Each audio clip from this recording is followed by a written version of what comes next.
প্রিয় শিক্ষার্থীবৃন্দ, আসসালামু আলাইকুম। আপনারা যারা জিন্স নির্ণয় করতে যেয়ে কষ্টসাধ্য হয়ে যায়, জিন্সকে বাইর করতে যে কষ্ট মনে হয়, তাদের জন্য আজকের ক্লাসটি। আমরা সহি কীভাবে চিনব বা সহি জিন্সের সহিগুলো কীভাবে বাইর করবো তার উপরে আজকের টপিক। আশা করি আপনারা উপকৃত হবেন। তা আমরা জানি জিন্স বাইর করতে গেলে সর্বপ্রথম তার মাপটা অর্থাৎ মূল অক্ষর খুঁজে বাইর করতে হয়। মূল অক্ষর ছাড়া কখনো জিন্স বাহির করা যায় না। আর দ্বিতীয় নম্বর অপশন যেটি দেখতে হয় যে সেটি সহি না মুআতাল সম্পর্কে আপনার জ্ঞান রাখতে হবে, ধারণা রাখতে হবে। যদি এই ধারণা না থাকে তাহলে আপনার পক্ষে জিন্স বাহির করা সহজ হবে। চলেন আমরা জিন্সের সহি সম্পর্কে জানি। জিন্সের সহি যার মূল অক্ষরে হারফে-ইল্লাত থাকবে না, যেমন জাহাবা। একটি উদাহরণ আমি এখানে দিয়ে দিচ্ছি, দেখেন জাহাবা এর মূল অক্ষর 1, 2, 3, ডাল হা বা। তাহলে এখানে দেখেন হারফে-ইল্লাত কি, সেটি একটু আগে বলি। হারফে-ইল্লাত তিনটি, ওয়াও, আলিফ, ইয়া। এখন এই জাহাবা এর মূল অক্ষরে ডাল আছে, হা আছে আর বা আছে। দেখেন তো এই তিনটা মূল অক্ষরে কোথাও কি ওয়াও আছে, আলিফ আছে, ইয়া আছে? নিঃসন্দেহে নেই। এরকম যদি ওয়াও আলিফ ইয়া না থাকে তাহলে সেটা জিন্সের সহি। এখন শুধু জিন্সের সহি তো আমরা জানলাম, আরও একটি বিষয় আমাদেরকে জানতে হবে। সহির কিছু প্রকার আছে, সেই প্রকারগুলো আপনাদের বোঝার সাথে আমি নিচে দিয়ে রাখছি। প্রথম প্রকার সালেম, মুজাব, তারপর মাহমুজ।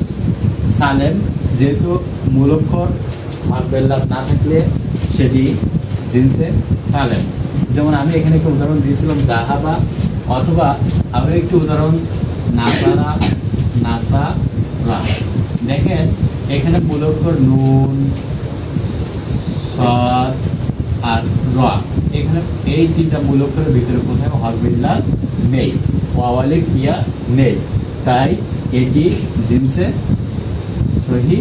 সহির প্রকারে যদি আমাদের জানতে চাই কি, তাহলে নিঃসন্দেহে আমরা বলবো সালেম। এবার আমরা দেখব মুজাব। মুজাবকে দুই ভাগে ভাগ করতে, মুজাবে সলাসি, মুজাবে রবাই। যারা খুব দ্রুত সময়ের ভিতরে আপনারা অ্যান্সার বাইর করতে চান তাহলে এই টেকনিকটা অবলম্বন করলে আপনাদের সময় বাইর করতে হবে। মুজাবে সলাসি যার অক্ষর হতে হবে তিনটা।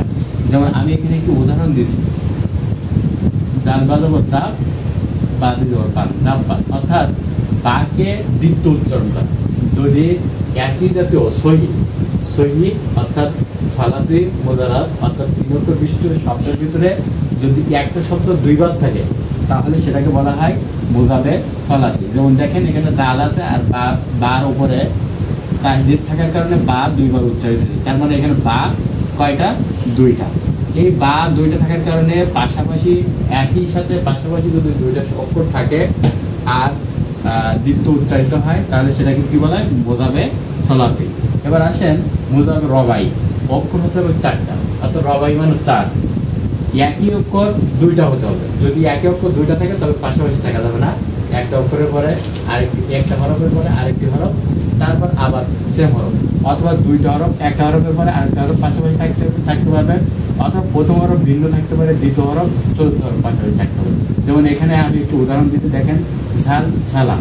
অর্থাৎ ঝা, তারপরে লাম আছে, তারপর ঝা আছে, তারপর লাম আছে। দেখেন প্রথম অক্ষর আমার ঝা, আবার সেম অক্ষর তৃতীয় নম্বর বর্ণটি কিন্তু অর্থাৎ হরফটি কিন্তু ঝা। অর্থাৎ পাশাপাশি না থেকে যদি একটা হরফের পরে আরেকটি হরফ থাকে তাহলে আমরা সেটাকে কি বলতে পারি? মুজাবে রবাই বলতে পারি।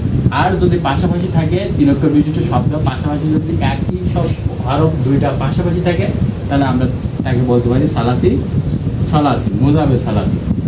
আসেন আমরা এবার একটু মাহমুজ দেখি।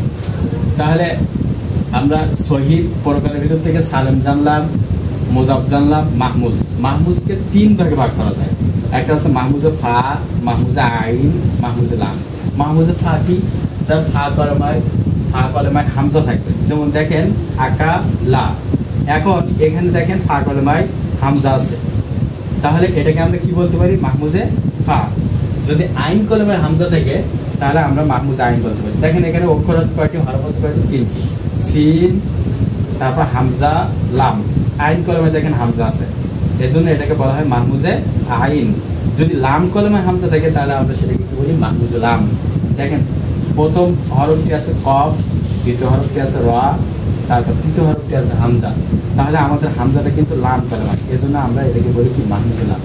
তাহলে আমার এই ছোট্ট টেকনিকটা যদি আপনারা অবলম্বন করতে পারেন এবং খুব সুন্দরভাবে বুঝে নিতে পারেন, আশা করি আপনাদের এই জিনিসের ভয় আর থাকবে না। তো সবাই ভালো থাকবেন, সুস্থ থাকবেন।